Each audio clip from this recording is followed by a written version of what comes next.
रोहित अमला से मिलने उसके कॉलेज आया था। दोनों कैंटीन में बैठे चाय पी रहे थे। रोहित MBA फाइनल ईयर में था और अमला MA फाइनल में थी। दोनों ने +2 की पढ़ाई एक ही स्कूल से की थी। इसके बाद वो कॉलेज की पढ़ाई के लिए दिल्ली आ गए थे। रोहित ग्रेजुएशन के बाद MBA करने दूसरे कॉलेज चला गया था, पर अक्सर अमला से मिलने उसके कॉलेज आता था। उसे कैंपस से अच्छा प्लेसमेंट मिल गया था। दोनों लगभग 6 साल से एक दूसरे को जानते थे और अच्छी तरह परिचित थे। अमला काफी सुंदर थी और रोहित भी हैंडसम और स्मार्ट था। दोनों पिछले 2 साल से एक दूसरे को चाहने भी लगे थे। दोनों चाय पी रहे थे और टेबल के नीचे अपनी टांगों की जुगलबंदी किए बैठे थे। तभी रोहित का एक दोस्त अशोक भी अपनी गर्लफ्रेंड के साथ वहां आ गया। उस टेबल पर 2 कुर्सियां खाली थीं, वो दोनों भी वहीं बैठ गए। अशोक बोला, यार तुम दोनों की जुगलबंदी हो चुकी हो तो अपनी टांगे हटा लो, अब हमें भी मौका दो। ये सुनकर रोहित और अमला ने अपने अपने पैर पीछे खींच लिए। अमला थोड़ा झेंप सी गई थी। अच्छा, हम दोनों चाय पी चुके हैं, अब चलते हैं। तुम लोगों के जो जी में आए करो। रोहित ने अमला को भी उठने का इशारा किया। चलते चलते रोहित ने अमला से पूछा, आज शाम मूवी देखने चल सकती हो? हाँ, चल सकती हूँ। सिनेमा हॉल में दोनों मूवी देख रहे थे। रोहित ने अमला का हाथ अपने हाथ में लेकर धीरे से उसके कान में कहा, कब तक हम लोग बस हाथ पैर मिलाते रहेंगे? इससे आगे भी बढ़ना है कि नहीं? अमला ने संकेत से चुप रहने का इशारा किया और कहा, सब्र करो, आसपास और भी लोग हैं, अपना हाथ हटा लो। हाथ हटाते समय रोहित का हाथ अमला के वक्ष को स्पर्श कर गया, हालांकि अनजाने में हुआ। अमला ने मुड़कर उसकी ओर देखा। रोहित को लगा कि अमला की आंखों में कोई शिकायत का भाव नहीं था, बल्कि उसकी नजरों में खामोशी झलक रही थी। मूवी देखने के बाद दोनों एक दोस्त मुकेश के यहाँ डिनर पर गए। वो अपने पिताजी के फ्लैट पर अकेला रहता था। उसके पिताजी न्यूजीलैंड में जॉब करते थे। मुकेश ने कहा, यार अगले हफ्ते मैं 6 महीने के लिए न्यूजीलैंड और ऑस्ट्रेलिया जा रहा हूँ। तुम लोग चाहो तो यहाँ रह सकते हो, कुछ दिन साथ रहकर भी देखो। आखिर शादी तो तुम्हें करनी है, जैसा कि तुम दोनों मुझसे कहते आए हो। ये सुनकर रोहित और अमला एक दूसरे का मुंह देखते रहे। मुकेश बोला, तुम लोगों को कोई प्रॉब्लम नहीं होनी चाहिए। पिछली बार तुम्हारे पेरेंट्स आए थे तो उन्हें तुम्हारे बारे में पता था, तुमने खुद बताया था उन्हें। अंकल आंटी दोनों कह रहे थे कि तुम्हारे दादा दादी अभी जीवित हैं और बस उनकी एक औपचारिक मंजूरी चाहिए। इत्तेफाक से तुम दोनों सजातीय भी हो तो उन लोगों को भी कोई परेशानी नहीं होनी चाहिए। ठीक है, हम सोचकर बताएंगे। डिनर के बाद जब दोनों जाने लगे तो मुकेश बोला, तुम एक डुप्लीकेट चाबी रख लो, मैं अपार्टमेंट ऑफिस में बता देता हूँ कि मेरी अनुपस्थिति में तुम लोग यहाँ रहोगे। इतना कहकर मुकेश ने चाबी रोहित को थमा दी। रास्ते में रोहित से अमला बोली, तुमने चाबी अभी से क्यों रख ली? इसका मतलब हम अभी से साथ रहेंगे क्या? मुझे तो ऐसा ठीक नहीं लगता। मम्मी पापा को शायद उतना बुरा न लगे, पर दादा दादी पुराने विचारों के हैं, उन्हें पता लगेगा तो आसमान सिर पर उठा लेंगे। दादा दादी पुराने विचारों के हैं ना, मैं और तुम तो नहीं। और वो गाँव में बैठे, उन्हें कौन बताएगा कि हम साथ में रह रहे हैं या नहीं। आज जमाना कहाँ से कहाँ पहुँच गया। तुम्हें पता है कि पश्चिमी देशों में अगर कोई युवती 18 साल तक वर्जिन रह जाती है ना तो उसके घर वाले चिंतित हो जाते हैं। इसका मतलब आमतौर पर लोग यही अंदाजा लगाते हैं कि उसमें कोई कमी है। बेहतर है कि हम जहाँ हैं वहाँ की बात करें। अरे यार, तुम किस गलतफहमी में जी रही हो? यहाँ भी युवक युवतियाँ लिव इन रिलेशनशिप्स में 1-2 साल एक साथ रहने के बाद एक दूसरे को बाय बाय कर देते हैं। वैसे मैं तुम्हें फोर्स नहीं करूंगा, और तुम हाँ कहोगी तभी हम मुकेश के फ्लैट में शिफ्ट होंगे। संयोगवश मौका मिला है और हम दोनों शादी करने जा ही रहे हैं पढ़ाई के बाद। तुम कहो तो कोर्ट मैरिज कर लेते हैं इससे पहले। नो कोर्ट मैरिज, शादी में कोई जल्दबाजी नहीं है। जब भी होगी ट्रेडिशनल शादी होगी, अमला ने साफ साफ कहा। 2 हफ्ते तक काफी मनोहार के बाद अमला मुकेश के फ्लैट में रोहित के साथ आ गई। दोनों के कमरे अलग अलग थे।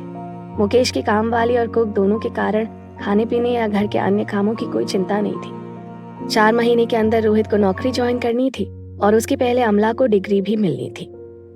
रोहित और अमला देर रात तक साथ बातें करते रहते और फिर अपने अपने कमरे में सोने चले जाते।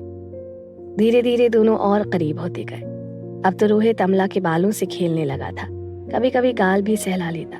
दोनों को ये सब अच्छा लगता, पर एक दिन दोनों के सब्र ने जवाब दे दिया और वो एक हो गए। जब एक बार सब्र का बांध टूट गया तो दोनों इस सैलाब में बह निकले। कुछ दिन बाद अमला बोली, रोहित, इधर कुछ दिनों से मेरे पेट के निचले हिस्से में दर्द सा रहता है, कभी कभी ये ज्यादा ही हो जाता है। किसी गायनेकोलॉजिस्ट से चेकअप करवा लो।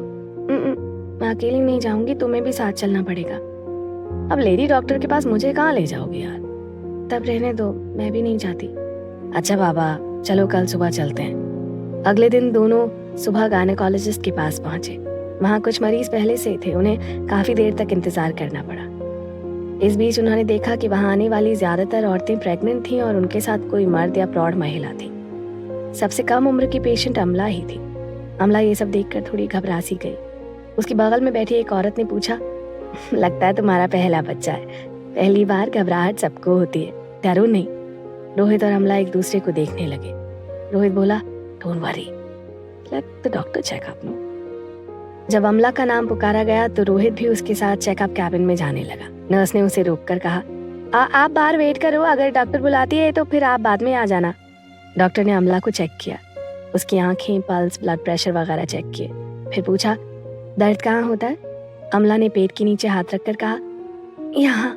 डॉक्टर ने नर्स को पेशेंट का यूरिन सैंपल लेकर प्रेगनेंसी टेस्ट करवाने को कहा और पूछा, शादी को कितने दिन हुए? मैं अनमैरिड हूँ डॉक्टर। सेक्स करती हो?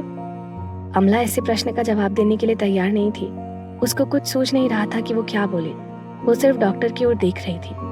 डॉक्टर ने नर्स को बुलाकर कहा, इनके साथ जो आदमी आया है उसको बुलाकर लाओ और इनकी प्रेगनेंसी टेस्ट रिपोर्ट लेते आना। रोहित कैबिन में गया तो डॉक्टर ने पूछा, पेशेंट कहती है कि वो अनमैरिड है, पर जब मैंने सेक्स के बारे में पूछा तो वो कुछ बता नहीं पा रही है। डॉक्टर से सच बोलना चाहिए, तभी तो इलाज सही होगा ना। इसी बीच डॉक्टर ने उन दोनों से फ्रेंडली होकर पूछा कि वो दोनों कहाँ के रहने वाले हैं। बातों बातों में पता चला कि डॉक्टर अमला की माँ की सहपाठी रह चुकी हैं। तभी नर्स टेस्ट रिपोर्ट लेकर आई जो पॉजिटिव थी। डॉक्टर बोली, अब तो शक की कोई गुंजाइश नहीं है अमला, तुम प्रेग्नेंट हो। इसका मतलब तुम दोनों अनमैरिड हो लेकिन फिजिकल रिलेशंस रखते हो। रोहित और अमला दोनों को ये बात असंभव लगी। उनके बीच रिलेशन तो रहा है, पर उन्होंने सुरक्षा का पूरा ध्यान रखा है। रोहित अमला की ओर देखे जा रहा था। अमला लगातार सिर हिलाकर ना का संकेत दे रही थी। रोहित के पास भी अमला पर शक करने की कोई वजह नहीं थी। रोहित डॉक्टर से बोला, डॉक्टर हम फिजिकल भले ही रहे हूँ, पर इस रिपोर्ट पर मुझे भरोसा नहीं है। ठीक है, मैं दोबारा टेस्ट करा लेती हूँ, या फिर बगल में एक दूसरी लैब में भेज दूँ अगर तुम लोगों को मुझ पर भरोसा नहीं है, डॉक्टर ने कहा। नहीं डॉक्टर, भरोसा करके ही तो हम आप तक आए।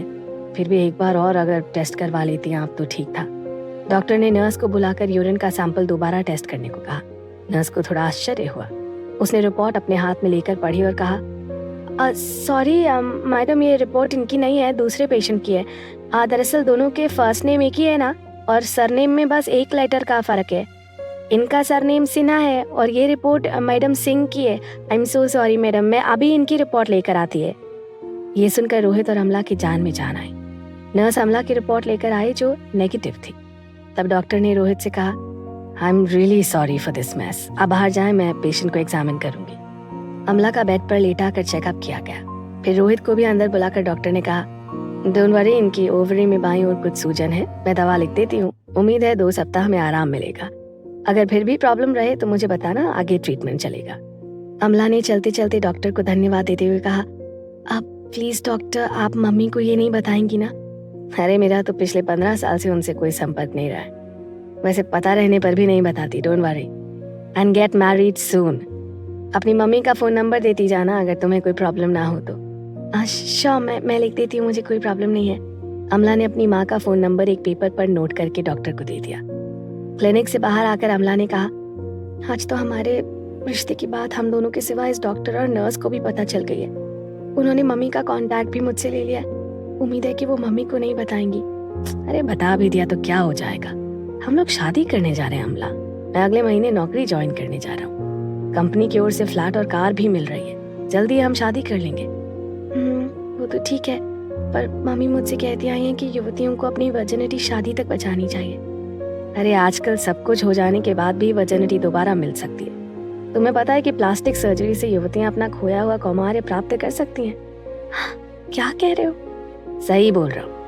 बस कुछ 1000 रुपए खर्च करके कुछ घंटे प्लास्टिक सर्जन की क्लिनिक पर हिम्नोप्लास्टी द्वारा हाइमन बनाया जा सकता है और युवतियां फिर से कुमारी बन जाती हैं। अमला रोहित की तरफ अचरज भरी नजरों से देखने लगी तो फिर वो बोला, देश भर के छोटे बड़े शहरों में सैकड़ों क्लिनिक्स हैं जो हिम्नोप्लास्टी करते हैं। इन्हें अपने लिए ज्यादा प्रचार भी नहीं करना होता। ये तो एक कॉस्मेटिक सर्जरी है। इतना ही नहीं, कुछ बाल बच्चों वाली महिलाएं भी वर्जिनोप्लास्टी करवा कर दाम्पत्य जीवन के शुरुआती दिनों जैसा आनंद फिर से महसूस करने लगी हैं। ओह, जरूरत पड़ी तो तुम्हारी भी हो सकती है, कहकर रोहित हंसने लगा। ना, मुझे नहीं चाहिए ये सब। अब इस बारे में मुझे और कुछ नहीं सुनना है। रोहित और अमला को अपनी तत्कालीन समस्या का निदान मिल चुका था। दोनों ने खुशी खुशी अपने फ्लैट पर जाकर चैन की सांस ली।